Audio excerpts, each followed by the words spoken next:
जय हिंद, वंदे मातरम। दोस्तों, आज की यह video super fast GK top trending questions पर आधारित होगी। इस वीडियो में 15 क्वेश्चन मिलेंगे बैक टू बैक और हर क्वेश्चन को 10 सेकंड में उड़ाना होगा। याद रखिएगा, आपका 15 में 7 का मिनिमम स्कोर चाहिए। एनसीईआरटी वेस्ट क्वेश्चन से देखते हैं आपने कितना पढ़ के रखा है। पहला क्वेश्चन, कितने वर्ष के पश्चात राष्ट्रीय जनगणना होती है? यहां से बनेंगे 3 क्वेश्चन। कितने वर्ष बाद होती है, कब पहली बार हुआ था और किसने स्टार्ट कराया था? तो याद रखना, इस क्वेश्चन का राइट आंसर जाएगा ऑप्शन नंबर ए के साथ। पहली बार कब हुआ था? तो 1872 1872 में। किसके द्वारा? लॉर्ड मेयो के द्वारा। आंसर जाएगा ए के साथ। बढ़ेंगे क्वेश्चन नंबर सेकंड के साथ। काजीरंगा राष्ट्रीय पार्क क्या है? दोस्तों याद रखिएगा, यहां पर जितना डिटेल मुझे पता है उतना देने की कोशिश करेंगे। वीडियो भी सुपर फास्ट है और डिटेल में भी देखिए मजा आता है। दूसरा क्वेश्चन भी इसी प्रकार से है। हमारा काम क्या है? टिक मारना नहीं है, इसलिए बेहतर नॉलेज के लिए सब्सक्राइब कर लें राष्ट्र हित में। काजीरंगा राष्ट्रीय पार्क कहां पर है? असम में है। राजधानी दिसपुर की बात करेगा। मानस कहां पर है? मानस दोस्तों, मानस राष्ट्रीय उद्यान भी असम में है। असम किसके लिए प्रसिद्ध है? असम चाय के लिए प्रसिद्ध है। सबसे बेस्ट चाय भारत में कहां पर होती है? दार्जिलिंग में होती है, जो पश्चिम बंगाल का हिस्सा है। फिलहाल ऑप्शन जाएगा सी के साथ। अगला क्वेश्चन, ऑपरेशन फ्लड किससे संबंधित है? बड़ा अच्छा क्वेश्चन है, ऑपरेशन फ्लड। अब देखिए, ये क्वेश्चन आपके कई बार एग्जाम, टेट लेवल एग्जाम्स में, भारत के जितने भी छोटे बड़े एग्जाम होते हैं उसमें सभी में पूछा गया है। ऑपरेशन फ्लड किससे संबंधित है?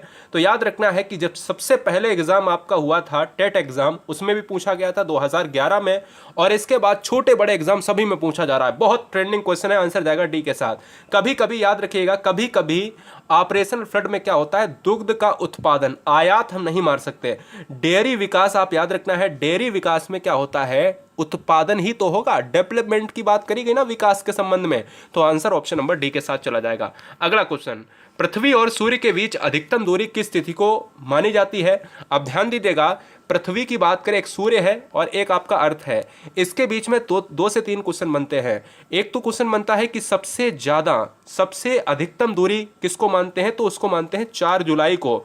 और जब क्वेश्चन में पूछता है कि ये बताओ कि सूर्य से पृथ्वी की बात करें सबसे कम, तो आप 3 जनवरी मारेंगे, ठीक है ना? तो 3 जनवरी को सबसे कम और सबसे ज्यादा 4 जुलाई को। तो फिलहाल ज्यादा पूछी है, तो आंसर जाएगा सी के साथ। अगला क्वेश्चन, भारत के राजकीय चिन्ह में प्रयुक्त होने वाला शब्द सत्यमेव जयते किस उपनिषद से लिया गया है? तो याद रखना है, इस क्वेश्चन का आंसर क्या चला जाएगा? मुंडको उपनिषद। यानी हम ऑप्शन नंबर किसको मारेंगे? बी को लॉक करेंगे। बी के साथ हम बढ़ेंगे आगे। क्वेश्चन नंबर 6, राष्ट्रीय युवा दिवस हम कब मनाते हैं? 6 और 7 आपके दिवस से संबंधित है। जवाब दीजिएगा, आंसर क्या होगा? तो फिलहाल अगर हम बात करें इस क्वेश्चन में, तो इससे बनेंगे 2 क्वेश्चन। एक तो क्यों मनाया जाता है, किसके ऊपर मनाया जाता है? तो राष्ट्रीय युवा दिवस जो है 12 जनवरी को मनाते हैं। किसके? विवेकानंद के द्वारा मनाते हैं, यानी विवेकानंद के नाम पर मनाते हैं।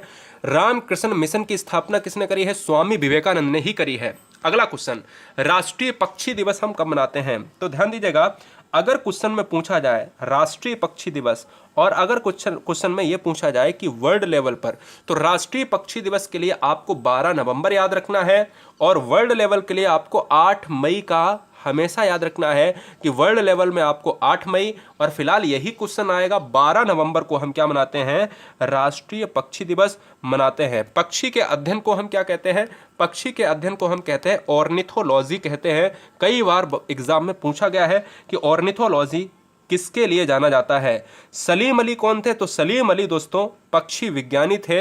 वर्ड्स ऑफ, यानी वर्ड्स मैन ऑफ इंडिया कहे जाते हैं। याद रखिएगा, वर्ड्स ऑफ इंडिया एक पुस्तक है जो सलीम अली की है। वर्ड्स मैन के नाम से सलीम अली जाने जाते हैं। अगला क्वेश्चन, हिंदी भाषा भारतीयों का प्रतिशत लगभग कितना है? यानी भारत में हिंदी कितने % बोली जाती है? 40%, 50%, 45 और 55। जवाब दीजिएगा फटाफट। वीडियो को लाइक जरूर करें, क्योंकि यहां पर मुद्दे की बात होती है, बकवास कम, केवल ट्रेंडिंग मुद्दों की बात। क्वेश्चन नंबर 8 का आंसर जाएगा बी के साथ। हिंदी भाषा से 3 क्वेश्चन। हिंदी भाषा क्या है? तो सबसे पहला पॉइंट, हिंदी भाषा भारत की राजभाषा है। हिंदी भाषा कितने अनुच्छेद में है? अनुच्छेद 343 × 3 यहां पर से लेकर 352 तक, ठीक है ना, आर्टिकल में, संविधान में। अनुच्छेद की बात करें तो 343 से 352 हिंदी भाषा की देवनागरी लिपि है, ये भी आपको याद रखना है, ठीक है ना, देवनागरी लिपि है। अगला क्वेश्चन ये है कि भारतीय भाषाओं में हिंदी के बाद विश्व की कौन सी भाषा अधिकतम बोली जाती है? जवाब दीजिएगा। चैनल को सब्सक्राइब करना ईमानदारी से, जितना पढ़ना ईमानदारी से।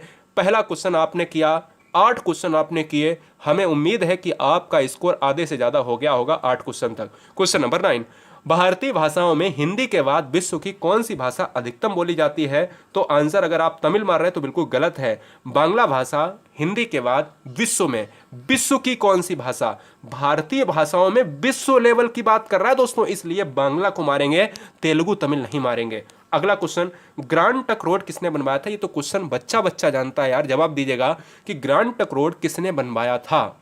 लॉक कीजिएगा, फटाफट लॉक कीजिएगा। तो इस क्वेश्चन का राइट आंसर जाएगा शेर शाह के द्वारा। शेर शाह सूरी ने ग्रांड ट्रंक रोड का निर्माण कराया है। आंसर जाएगा 10 का डी के साथ, लॉक करेंगे। अगला क्वेश्चन 11 नंबर देखिएगा।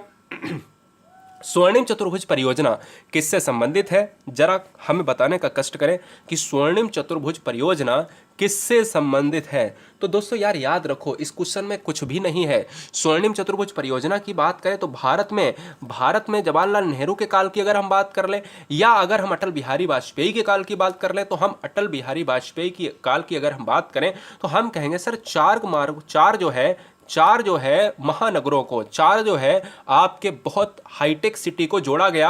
हम कह सकते हैं दिल्ली, मुंबई, चेन्नई और कोलकाता, यानी सड़क परिवहन एक जाल है, सड़क परिवहन का स्वर्णिम चतुर्भुज परियोजना कहलाया। मिशन इंद्रधनुष, वेरी वेरी मोस्ट इंपॉर्टेंट, बहुत उम्दा प्रश्न है। मिशन इंद्रधनुष किससे संबंधित है? जवाब दीजिएगा। टीकाकरण, अनौपचारिक कर्मचारी, ई गवर्नेंस के साथ, महिला सुरक्षा के साथ। इस क्वेश्चन में 12 नंबर में अगर आप ऑप्शन मार रहे हैं क्या ए के साथ मार रहे हैं तो बिल्कुल क्या है, आपका आंसर सटीक है। इस क्वेश्चन का राइट आंसर जाएगा टीकाकरण के साथ, हम लॉक करेंगे टीकाकरण को। क्वेश्चन नंबर 13, सूर्य किरण भारत और किस देश के बीच एक संयुक्त सैन्य अभ्यास है? जरा कोशिश करें, ट्रेंडिंग में लाएं, आंसर बताएं क्या होगा कि सूर्य किरण। अब ध्यान दीजिएगा, बहुत सारे भारत में संयुक्त सेना अभ्यास हैं भारत के साथ, जिसमें अगर हम देखें सूर्य किरण की बात करें तो भारत में नेपाल के साथ। एक क्वेश्चन और आता है, नेपाल की राजधानी काठमांडू। नेपाल में जो मुद्रा चलती है यानी नेपाली रुपया। एक क्वेश्चन मैंने कल कराया था कि ये बताओ कि दुनिया का एकमात्र ऐसा देश जिसमें विक्रम संवत पूरी तरीके से अपनाया जाता है। भारत में भी विक्रम संवत अपनाया जाता है, लेकिन दुनिया में पूरी तरीके से विक्रम संवत को अपनाने वाला कौन सा है देश? वो है नेपाल। भारत में बहुत सारे कैलेंडर चलते हैं, इसलिए आंसर यहाँ पर क्या हो जाएगा, डी के साथ चला जाएगा। साथ ही साथ आपको मैं बता देना चाहता हूँ कि संयुक्त अभ्यास क्या होते हैं। जब दो सेनाओं की बात करें तो आर्मी लेवल हो, नेवी, एयरफोर्स हो, उनकी सेनाओं के बीच में जो अभ्यास होते हैं वो होते हैं, ठीक है। क्वेश्चन नंबर 14, भारत में सबसे पहले सूर्य कहाँ पर अस्त होता है? सब्सक्राइब करें राष्ट्रहित में, गुरुजी वर्ल्ड एग्जाम स्टडी प्लेटफॉर्म में। हर बहन हर भाई जो भी बच्चे शिरकत करे हैं, जो भी बच्चे यहाँ पर आए हैं, उन सभी का बहुत सारा प्यार मिलता है। उन सभी को मेरी तरफ से बहुत प्यार। परिवार हमेशा खुशहाल रहे। भारत में सबसे पहले सूर्य कहाँ पर अस्त होता है? तो आपको याद रखना है 2 क्वेश्चन। एक तो सबसे पहले अस्त होने की बात, तो मैं आपको मैप से बता देता हूँ। मैप आपका एक ऐसा ही ये बना दिया है। ये होता है आपका अरुणाचल प्रदेश और ये होता है आपका गुजरात। अरुणाचल प्रदेश में क्या होता है, ये पूर्व हिस्सा है और ये आपका है पश्चिमी हिस्सा। सूर्य पूर्व में निकलता है या पश्चिम में? तो सबसे पहले पूर्व में निकलता है, नहीं हम कह सकते हैं अरुणाचल प्रदेश में सबसे पहले सूर्य उगता है। गुजरात में क्या होता है? गुजरात में सबसे बाद में अस्त होता है, क्योंकि ये हिस्सा है पश्चिमी का। और आंसर चला जाएगा ऑप्शन नंबर डी के साथ। अगला क्वेश्चन, भारत में सबसे ज्यादा नमक का उत्पादन किस राज्य में होता है? तो ये क्वेश्चन आपको बता देना है कि भारत में सबसे ज्यादा नमक का उत्पादन करने वाला राज्य कौन सा है। तो याद रखना है कि यही वाला राज्य है। देखिएगा, तो दोस्तों अगर हम बात करें, ये तटीय इलाका क्या है? ये तटीय इलाका भारत का तटीय इलाका है, दक्षिण वाला।